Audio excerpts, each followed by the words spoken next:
नमस्कार विद्यार्थियों। आज हम बात करने जा रहे हैं डिस्ट्रीब्यूशन कर्व की।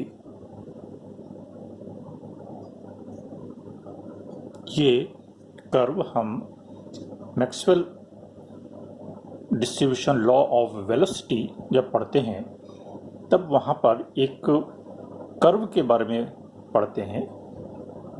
वो कर्व या वक्र डिस्ट्रीब्यूशन कर्व कहलाता है, या उसको हम Maxwell distribution curve for velocity, वेगों के लिए वितरण वक्र, ये कह सकते हैं।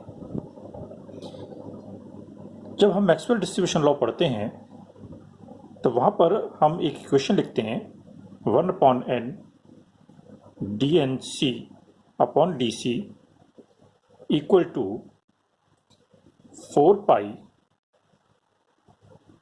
m अपॉन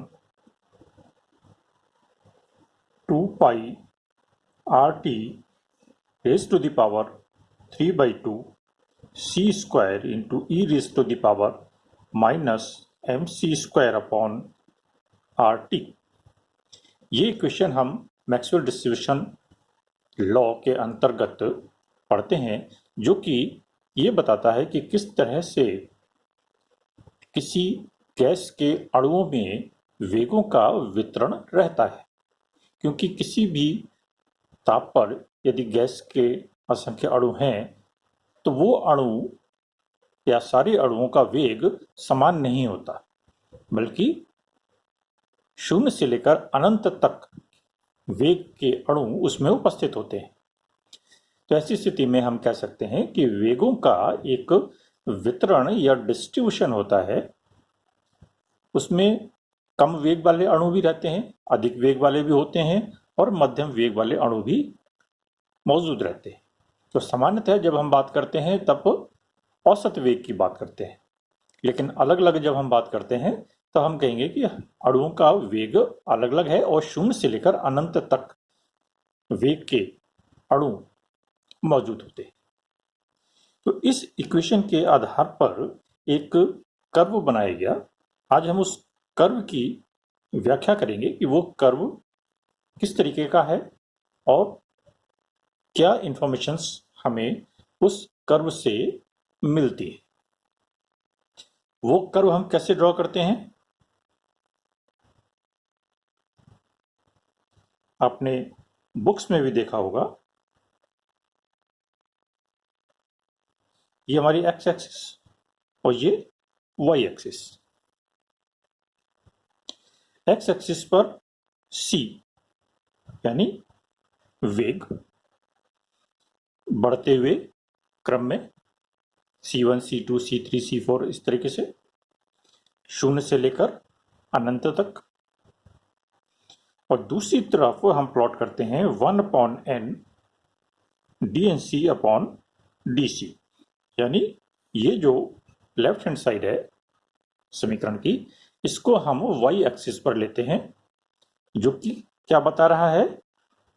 फ्रैक्शन या भिन्न, उन अणुओं का भिन्न जिनका वेग इकाई वेग अंतराल में है, क्योंकि हमने इसको डीसी से डिवाइड किया हुआ है। तो प्रति इकाई वेग अंतराल अणुओं का भिन्न या फ्रैक्शन ये लेफ्ट हैंड साइड बताता है, तो उसको हम वाई एक्सिस पर लेते हैं। अब किसी एक निश्चित ताप पर यानी टेम्परेचर को स्थिर रखते हुए यदि हम एक ग्राफ प्लॉट करें या कर्व प्लॉट करें, जिसको कि हम डिस्ट्रीब्यूशन कर्व कहेंगे, तो वो कर्व किस तरीके से आएगा? कुछ इस तरीके से।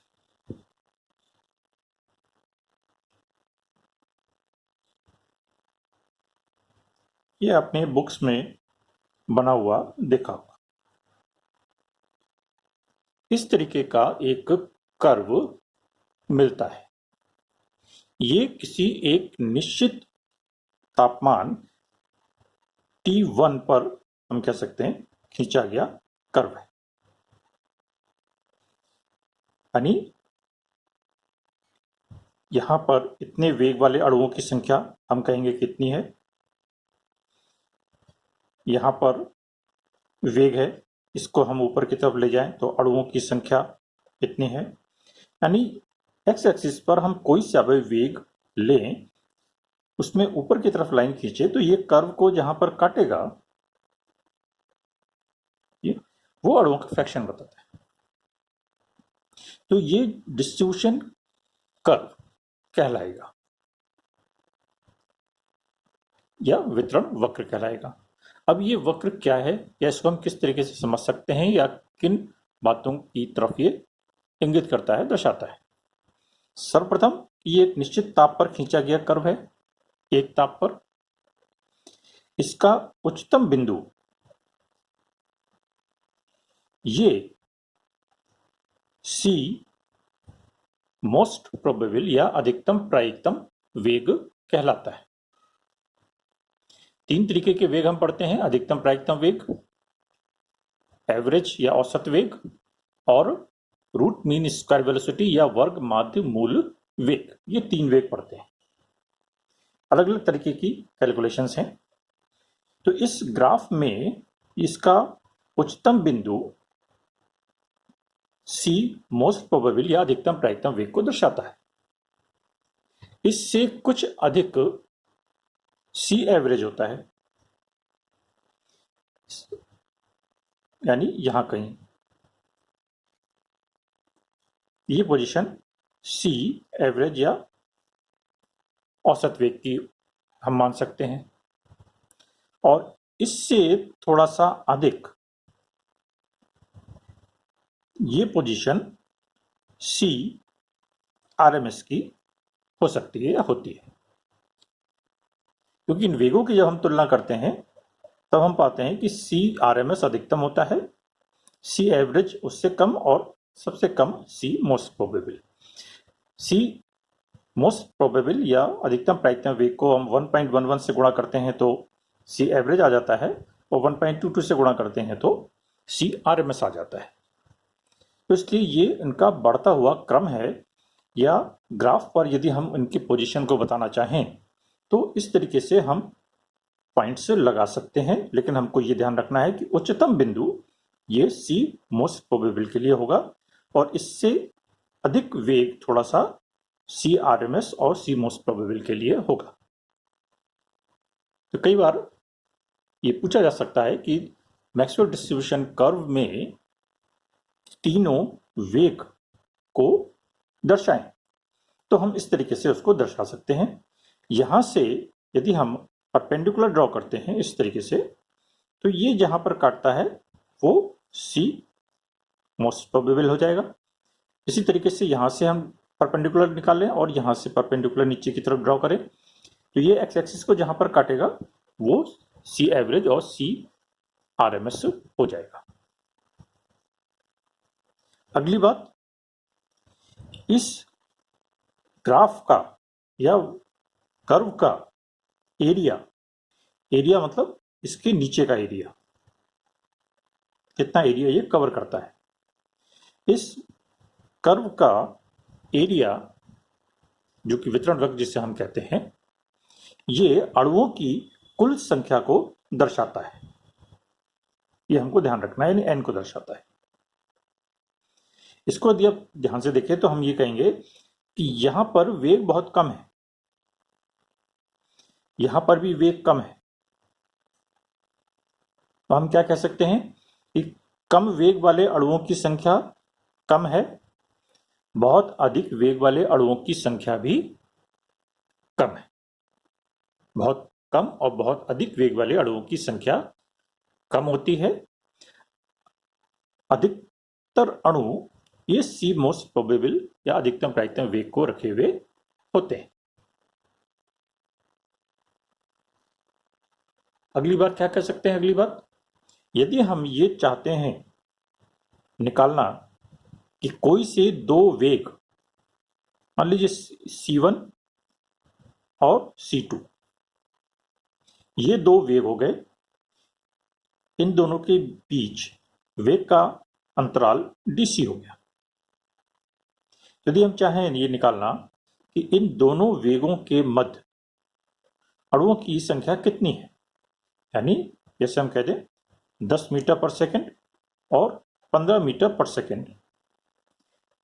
इन दो वेग अंतराल या इन दो वेगों के बीच जो वेग अंतराल 5 मीटर पर सेकंड का है, इसमें अणुओं की संख्या कितनी है यदि हम उसको निकालना चाहें, तो क्योंकि ये ग्राफ के नीचे का एरिया अणुओं की संख्या बताता है, तो ऐसी स्थिति में हम इस लाइन को ऊपर की तरफ ड्रॉ करें, इन दोनों लाइन को C1 और C2 को। पर ऐसी स्थिति में इन दोनों के बीच का ये जो एरिया निकलेगा वो उन अणुओं की संख्या को बताएगा। तो इस तरीके से हम किसी भी दो वेगों के मध्य अणुओं की संख्या को ज्ञात कर सकते हैं। यदि ये कहें कि C1 वेग तक अणुओं की संख्या निकालनी है, तो 0 से लेकर और C1 तक ये वेग लेकर और इसके बीच का जो ये एरिया है ये उन अणुओं की संख्या को बताएगा। या ये कहें कि C1 वेग से अधिक वेग वाले अणुओं की संख्या कितनी है, तो ऐसी स्थिति में हम इस ग्राफ के इस हिस्से में यानी राइट हैंड साइड का जो एरिया है इसको यदि हम निकालते हैं तो वो उन अणुओं की संख्या बताएगा। तो C1 वेग से कम वेग वाले अणुओं की संख्या इधर की तरफ ग्राफ का एरिया, और C1 वेग से अधिक वेग वाले अणुओं की संख्या के लिए इधर का एरिया ग्राफ के नीचे का यदि हम निकालें तो वो अणुओं की संख्या को बताएगा। यहां पर आप देखिए अणुओं की संख्या बढ़ती जा रही है। यहां पर इनको एक कह सकते हैं ये असममित या अनसिमेट्रिकल कर्व है, असममित वक्र है, ये इसका उच्चिष्ट है और किसी ताप T1 पर हमने इसको ड्रॉ किया हुआ है। अब यदि हम टेम्परेचर बढ़ाते चले जाएं तो ये ग्राफ इस तरीके से बनता जाता है।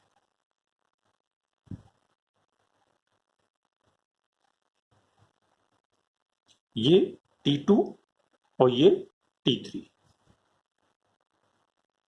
अलग अलग तापमान पर यदि हम निकालें, ये कब है जबकि T3 ग्रेटर देन T2 और T2 ग्रेटर देन T1। यानी यदि हम ताप को बढ़ाते चले जाएं तो ये ग्राफ या वक्र, इसकी शेप तो नहीं बदलती लेकिन थोड़ा सा यदि हम परिवर्तन देखें तो ये राइट हैंड साइड में शिफ्ट हो जाता है, थोड़ा सा नीचे आ जाता है और ऊपर का जो इसका पोर्शन है ये थोड़ा सा और फ्लैट हो जाता है। कब? जबकि हम ताप को बढ़ाते चले जाएं तो ये टेम्परेचर इफेक्ट या ताप का प्रभाव है। यदि हम ग्राफ में ताप के प्रभाव को दिखाना चाहते हैं तो हमको ये 3-4 वक्र इस तरीके के ड्रॉ करने होंगे और उनको बताना होगा कि ये किस तरीके से शिफ्ट होता है। अब क्योंकि अणुओं की संख्या निश्चित होती है, ऐसी स्थिति में हम इस तीनों ग्राफ के नीचे का एरिया यदि हम निकालें, टोटल एरिया, तो उसमें कोई परिवर्तन नहीं मिलेगा क्योंकि अणुओं की संख्या समान है। तो ऐसी स्थिति में इस ग्राफ के नीचे का एरिया, इस ग्राफ के नीचे का एरिया और इस ग्राफ के नीचे का एरिया समान निकलेगा और अणुओं की संख्या परिवर्तित नहीं हो सकती ताप बढ़ाने पर। लेकिन यदि आप ये देखें C1 या ये वाला वे देख ले, हम C मोस्ट प्रोबेबल वाला ही देख लेते हैं। यहां पर हम ऊपर की तरफ ड्रॉ करें तो जब ताप T1 था उस टाइम अधिकतम अणु उस वेग को रखे हुए थे या ये ग्राफ का एरिया अधिक था। तापमान बढ़ा, ये कर्व राइट हैंड साइड पे थोड़ा सा शिफ्ट हो गया। अब यदि हम इसी वेग को लेते हुए ऊपर की तरफ ड्रॉ करें तो ये इस कर्व को यहां पर काट रहा है। तो ऐसी स्थिति में ग्राफ का एरिया कितना निकलेगा, ये यानी ये जो पहले C मोस्ट प्रोबेबल था, मान लीजिए इसको हम C डैश कह दें, तो C डैश वेग तक अणुओं की संख्या यदि हम निकालना चाहें तो T1 की स्थिति में इस पूरे ग्राफ का एरिया निकलेगा, T2 की स्थिति में यहां तक के ग्राफ का एरिया और T3 के केस में यहां तक के ग्राफ का एरिया कैलकुलेट किया जाएगा या निकाला जाएगा। तो आप देखेंगे कि ये एरिया धीरे धीरे करके कम होता चला जा रहा है, यानी उस सी डैश वेग तक अणुओं की संख्या कम होती चली जा रही है। कब? जैसे जैसे हम तापमान में वृद्धि कर रहे हैं, क्योंकि जैसे जैसे हम तापमान बढ़ाते हैं तो कम वेग वाले अणु भी अधिक वेग में परिवर्तित हो जाते हैं। तो ऐसी स्थिति में कम वेग वाले अणुओं की संख्या कम हो जाती है। दूसरी तरीके से कहें तो इस वेग से अधिक वेग वाले अणुओं की संख्या ज्यादा होती चली जाएगी, क्योंकि राइट हैंड साइड का जो हमारा कर्व का एरिया है ये बढ़ता चला जाएगा। तो ताप बढ़ने पर वक्र की प्रकृति तो नहीं बदलती, लेकिन ये थोड़ा सा दाहिनी ओर विस्थापित हो जाता है। उच्चिष्ट की ऊंचाई थोड़ी कम हो जाती है और थोड़ा सा ये फ्लैट हो जाता है। तो ऐसी स्थिति में ये स्थिति मोस्ट प्रोबेबल की रहेगी, उच्चिष्ट हर केस में। यानी जैसे जैसे ताप बढ़ता चला जाएगा वैसे वैसे सी मोस्ट प्रोबेबल भी बढ़ता चला जाएगा इसका मान। और यहां पर क्योंकि लगभग फ्लैट सा पोर्शन रहेगा तो यहां पर अणुओं की संख्या ये अधिक दर्शाएगा। तो ये इस तरीके से विकिरण वक्र के द्वारा हम कुछ जानकारी प्राप्त कर सकते हैं, ताप के प्रभाव की व्याख्या कर सकते हैं। कई बार आता है कि मैक्सवेल वितरण वक्र पर ताप के प्रभाव की व्याख्या कीजिए, तो हम इस तरीके से ग्राफ प्लॉट करके इन चीजों को समझाने का प्रयास करेंगे। तो ये मैक्सवेल डिस्ट्रीब्यूशन कर्व और उस पर ताप के प्रभाव की व्याख्या है।